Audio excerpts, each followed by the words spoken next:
Good morning, good afternoon, good evening, goodbye Yellow Brick Road, and welcome to the madness that is the Charlie Marx Show.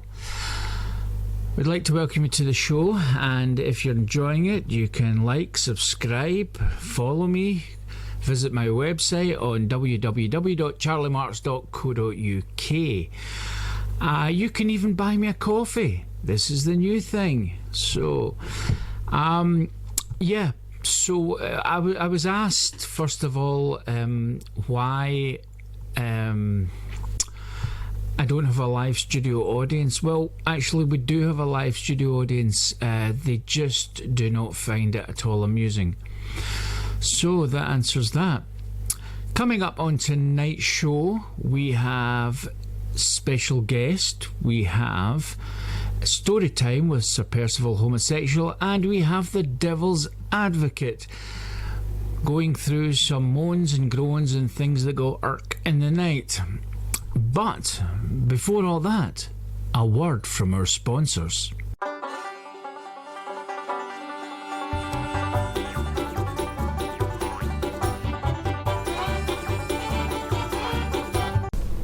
Being lost for words, it's never easy. But now, from winklewonkle.com, you can say exactly how you feel with these wonderful cards that are made especially for you. From $9.99, you can choose the perfect card and forget all about those other card sites. For example, thinking of you as I watch you undress. Congratulations on your first and last suicide mission. Guess what? You're running out of time. How about if you've got a Nazi boyfriend and you just want to drop him a line to see how he's doing? Well, how about this? Zeke hello. And finally, if you want to say to your partner what you've always wanted to say because you've caught him, just to say, you're a cheating so-and-so, and I want revenge. Order these beautifully laid out cards now, and get absolutely nothing free. Say what you want to say, from the Winkle Wonkle Company.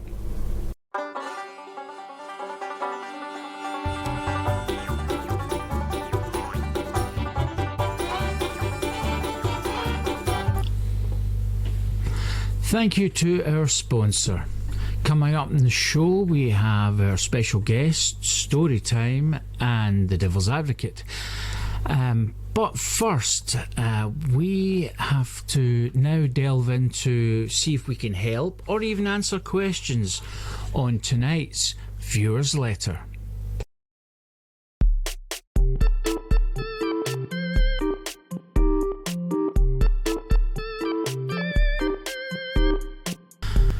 This week's letter comes from a young chap looking for some advice. It reads, Dear Charlie, love the show. Thank you. The problem I have is about this bird. I've been trying to catch her all my life, but she's always just out of reach. I really hunger for this bird. Please advise. Thanks. Wile Lee Coyote. Well, Mr. Coyote, it's difficult when you chase after something and never manage to catch it.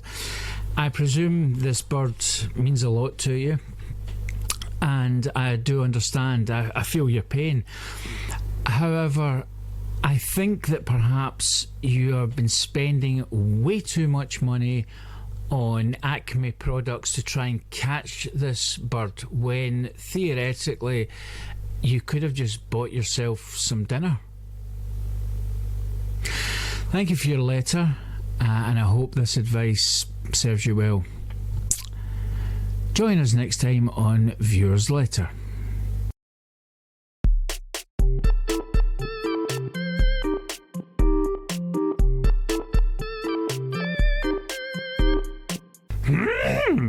Watch the Charlie Marx Show, you must. Coming up on tonight's show, we still have Storytime and the Devil's Advocate. But first, let's get all the latest news from around the world and beyond with CM News.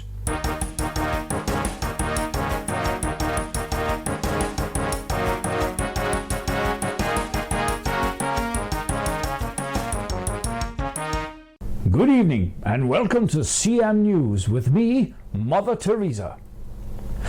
Our top story.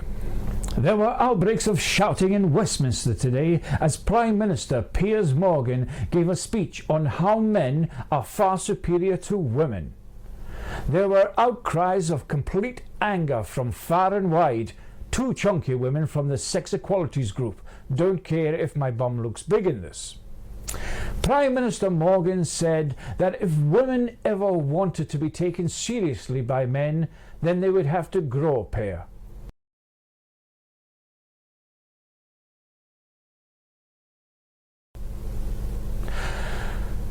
The funeral of Baloo the bear took place this afternoon. Mr. Bear was found dead in his one-bedroomed apartment in Milton Keynes. Police are treating the death as suspicious, as an ooby-dooby was found half-smoked in an ashtray in the living room. The Masters got underway in Augusta, and it was all one-sided for the first two rounds, with Tiger Woods having a huge three-shot lead. Then, on the third day, things didn't go well for the past green jacket winner, as Tiger approached the 17th and was about to chip in for a birdie when he was mauled by a tiger with copyright issues. And finally, a top psychologist from Harvard University has lambasted the use of modern technology, citing that children are so used to downloading their songs on their phones, leaving them with little or no knowledge of what it was like to listen to a tape on a Walkman when the batteries ran low. And that was the latest headlines. This is Mother Teresa for CM News. Good night.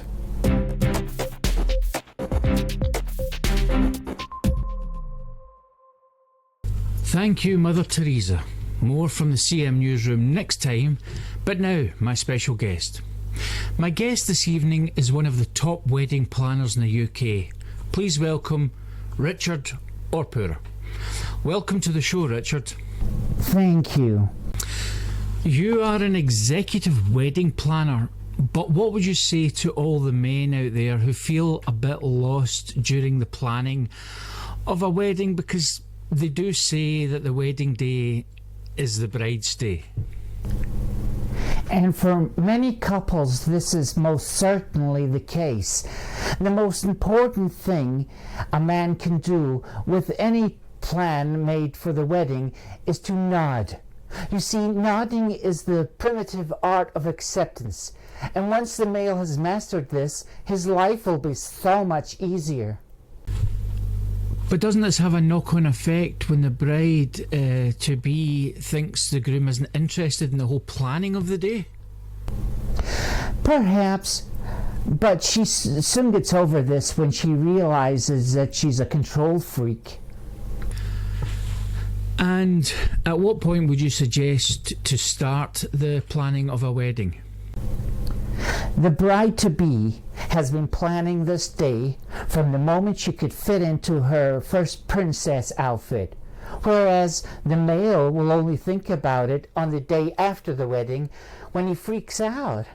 So, as soon as the bride-to-be realized that her intended was the one, i.e. her father never shot him, her friends thought he was okay, and she recalls the one time when he noticed, that he was paying far too much attention to the weather girl on TV. She begins to get the wheels in motion round about then. And it is the most important day of her life. No! It's the most important day in the universe. Forget all the horrors happening in the world. Wars, famine, global disasters. according to the bride-to-be, these should never even be thought about as she plans for a wedding. So what are the important steps in planning a wedding? Firstly, you will need to book the venue for the service. Christians usually get married in a church. Jews usually get married in a synagogue. Muslims, I reckon, will get married in a mosque. And atheists may choose to get wed in IKEA, seeing as they can get the guests to pick out their gifts right there and then. And they can also provide a meal of Swedish meatballs or hot dogs for a snip of the price of a proper venue. Sound advice. I'm surmising that the next step would be booking the venue for the reception. Absolutely. Oh my goodness, you have done your research. This has to be chosen with care, not to embarrass the bride. If the venue's too big and not many guests turn up, it will be a disaster. We always recommend that a smaller venue is hired, as it's best to be turning people away because you're so popular. Next, the bride will want to go and buy the dress. Everyone who is there to see this purchase will be in tears. Her friends will be in tears because she looks so beautiful and they are jealous. The bride-to-be will be in tears because she thinks she looks too fat. And the mother of the bride will be in tears knowing that if the bride-to-be's father finds out how much has been spent on this bundle of lace, he will take his own life. Next, the bridesmaids will have their dresses chosen for them, and the bride-to-be will ensure that the only person or the only reason anyone will look at them on her special day will be to throw up. The father of the bride will be pulled kicking and screaming to get a new suit, even if he has a perfectly good suit at home, and the groom will just hope that this nightmare is over soon. It's always amazed me on how people choose a wedding cake. An enigma indeed. Usually someone in the family will be a hobby baker and offer to make the cake as their gift, but the bride has her heart set on a professional elite baker who will make her cake with at least 18 tiers. I imagine there will be an extra tier when the father of the bride gets the bill in. Without a doubt. Booking the car to get the bride to church will normally be a large limousine. And she will state quite categorically that if the groom-to-be turns up in the Batmobile, she will punch him. The topic will then move on to the caterers, as she wants the same banquet Kate and William had for their wedding, whilst he'd be quite happy to give everyone a McDonald's Happy Meal, as long as he gets to keep the toys.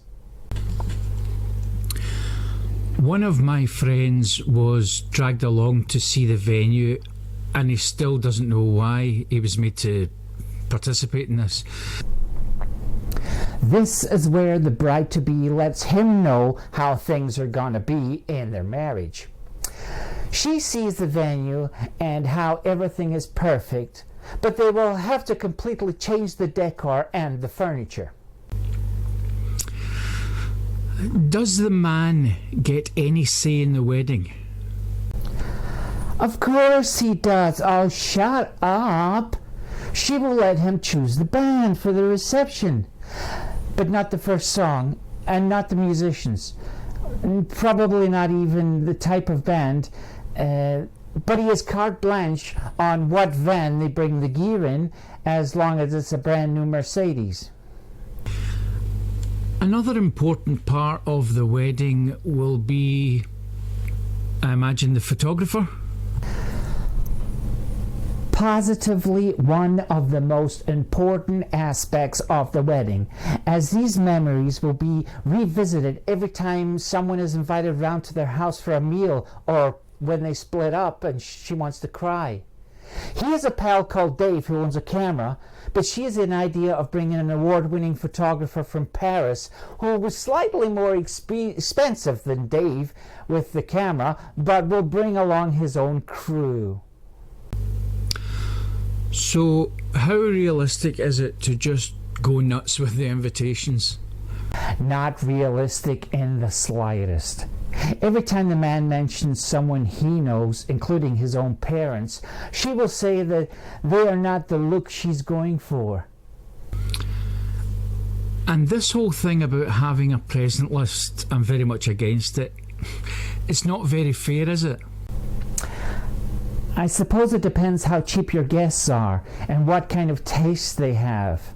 Whatever the outcome, you can rest assured that there will be not one single gift suitable or appealing to the groom-to-be. So, what would you say is the average cost of a wedding these days? That is a fabulous question. It's hard to put a round figure on it, but I would have to say that you wouldn't get much change out of $1 million.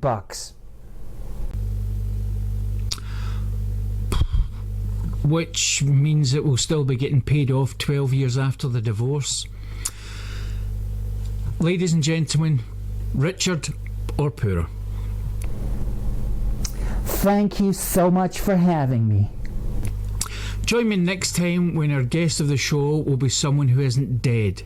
But now, it's time to slip into your pyjamas, get your cosy blanket, throw another weasel in the fire, and curl up on the sofa with a nice glass of wine as Sir Percival Homosexual reads this week's tale of exciting drama, Big Granny, in Storytime.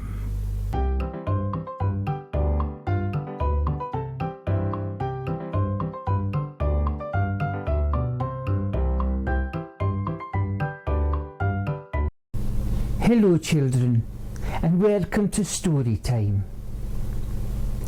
Are you sitting comfortably with your wee syringe full of heroin? Then we'll begin. Hilda was an 87-year-old pensioner living in Accrington, Lancashire. She had never done anything interesting in her life except for that one time when she married a donkey. That was in Scarborough when she was drunk. The marriage didn't last, sadly. And yet, even though she was boring, Hilda was about to become the most famous pensioner in the UK.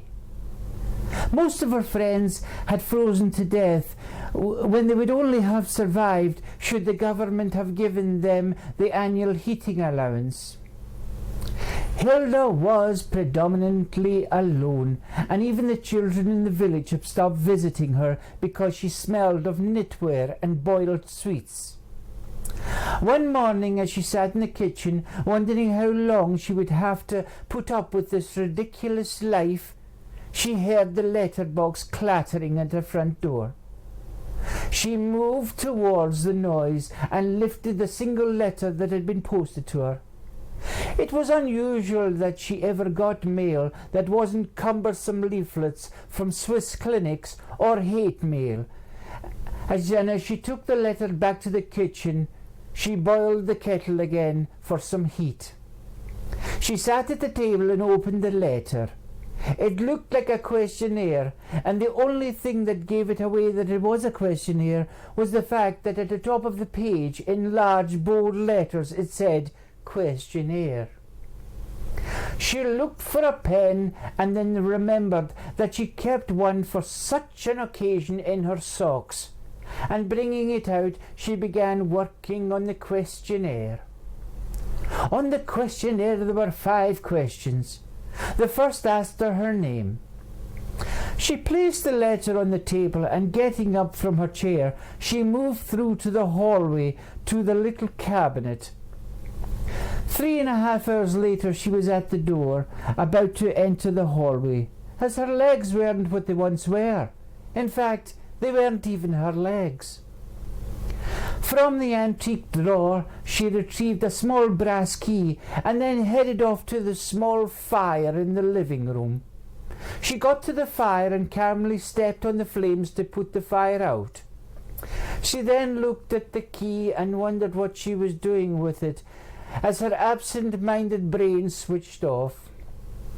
She reached over to the fireplace and, lifting the poker repeatedly smashing her against her skull, Suddenly she remembered why she had the small brass key, and then she lifted the small silver box on the mantelpiece. The doctor had told her that with old age she would become forgetful, and a poker to the skull was prescribed. Or was it a notepad and paper? She could never remember what he said. Opening the silver box, she took out a small piece of paper and returned to the kitchen table and the questionnaire. Name, she said, looking at the first question. She opened the piece of paper and copied down what it said. Hilda. She managed to finish the rest of the questionnaire with ease as she ignored the next 4 questions. Then she put the questionnaire into the envelope provided and threw it out of the kitchen window. Now, not many people would believe this, but as luck would have it, a crow was ambling around her garden the following morning, and this crow had a special fondness for self-addressed envelopes. The crow lifted the envelope in its beak and took off. Sadly, a wayward golf ball from the local municipal course hit the crow, causing it to drop the letter. As the letter drifted through the air, a light breeze caught hold of it and guided it directly into a postbox. And this is how Hilda managed to post her application for the Big Brother game show. To cut all the irrelevant things out of the story, Hilda was picked to go on Big Brother House and eventually won the game, gaining her £25,000 in prize money and a full colour spread in the Sun newspaper. Sadly, as she was old and boring, people soon forgot all about Hilda and she slipped into obscurity. Until one day, Hilda was walking down the street one morning to collect her pension, and she was hit on the head by a large wooden scaffold board which had fallen from the building site scaffolding. As she lay on the ground, her eyes flickering with the last few breaths of air struggling to enter her lungs, a young goth girl approached her and said, "Hey, you're that old woman who won Big Brother." Hilda smiled, realizing that she was important after all. Nobody turned up at her funeral, not even the vicar, and her body was washed into the gutter. She then floated up to heaven, and felt the clouds brushing against her face, and at last she was at peace with herself. When she finally got to the gates of heaven, Peter was there to greet her. Peter opened the large book and asked, "Name?" "Oh, bother," replied Hilda, as she floated back down towards the earth and to the small antique drawer of the little cabinet to get the brass key for the little silver box.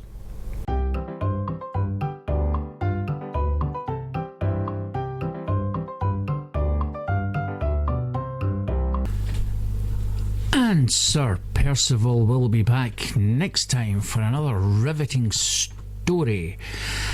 But now it's time to find out what our daily moans are in The Devil's Advocate.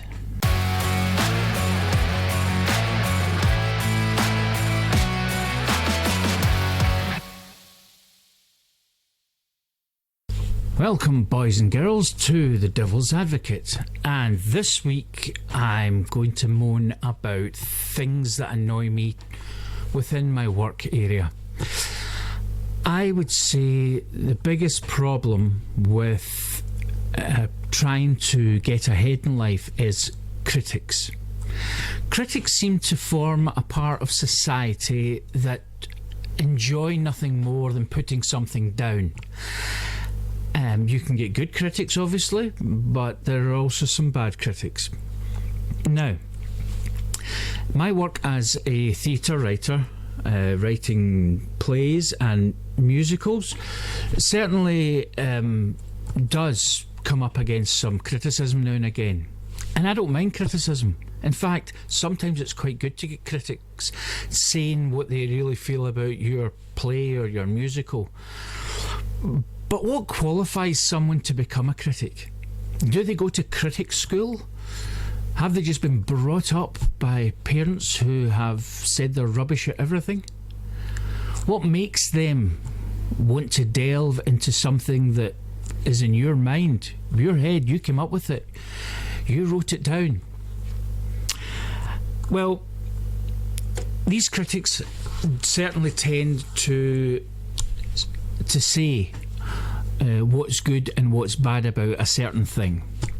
So, for example, a new car. We can all pretty much agree on the concept of new cars and whether they're any good or not. But a car that does 140 miles an hour in first gear really won't have the same criticism hit at it from a car going at 140 miles an hour in first gear by a pensioner. So it's very much a matter of taste, and this is one of my main points. Now, it is good to get some criticism of anything you do because they say it makes you better. But if you take it to heart too much, then these critics seem to get a kick out of putting things down. Food critics are especially bad for that kind of thing. Somebody goes into a restaurant and eats something, and then they write down what they feel that meal was like from a critic's point of view. Now, in all honesty, that's their taste. Some people like Marmite, some people don't. Some people like chicken, some people think it just tastes of chicken. So it really is down to the individual themselves. Now, should everything be criticised? Well, there are critics for the theatre, there are critics for the food, like I mentioned, there are critics for different golf clubs, there are critics for actors, there are critics for all sorts of people all over the world. But does criticism sometimes make a big difference? For example, criticism in sex, I think, is pretty bad, especially if the one partner is criticising the other. You don't always need to hear about a poor performance, or indeed, you don't have to hear about something that went wrong in the performance. So perhaps critics should learn to pull back a bit. I think a lot of this criticism comes from talent shows, where you have 4 critics or however many critics sitting in a panel looking at someone doing their best at what they think they're good at. Now, it doesn't mean to say they are good at the certain thing. We've all heard plenty of singers on Britain's Got Talent or one of these type of talent shows, and we think they're awful. But in their own head, they're good. It's like an artist who paints a picture. Now, nobody really has the right to criticise that, for it is what the artist has seen, what the artist has felt when they painted the picture. So when I look at a painting in an art gallery, I will maybe say that's not my taste, but I wouldn't say it's bad. So, summing up, what is the point of a critic? Well, they say that those who can do drama, and those who can't teach. And I think this is very much the case with most critics. I would be very interested to find a critic who is a top chef, or a top writer, or a top actor, or a top singer. So it's one person or a few people's opinions on something. That doesn't make it good or bad. That just makes it their opinion. Anyway, tune in next time on the Charlie Marx Show, where we'll have a whole load of other nonsense.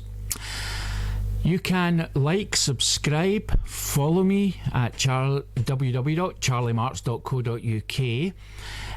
Yes, you can press the like button, the notification button, any button. Just press it. And you can also buy me a coffee I don't know how you would send me this, but, you know, I really don't know.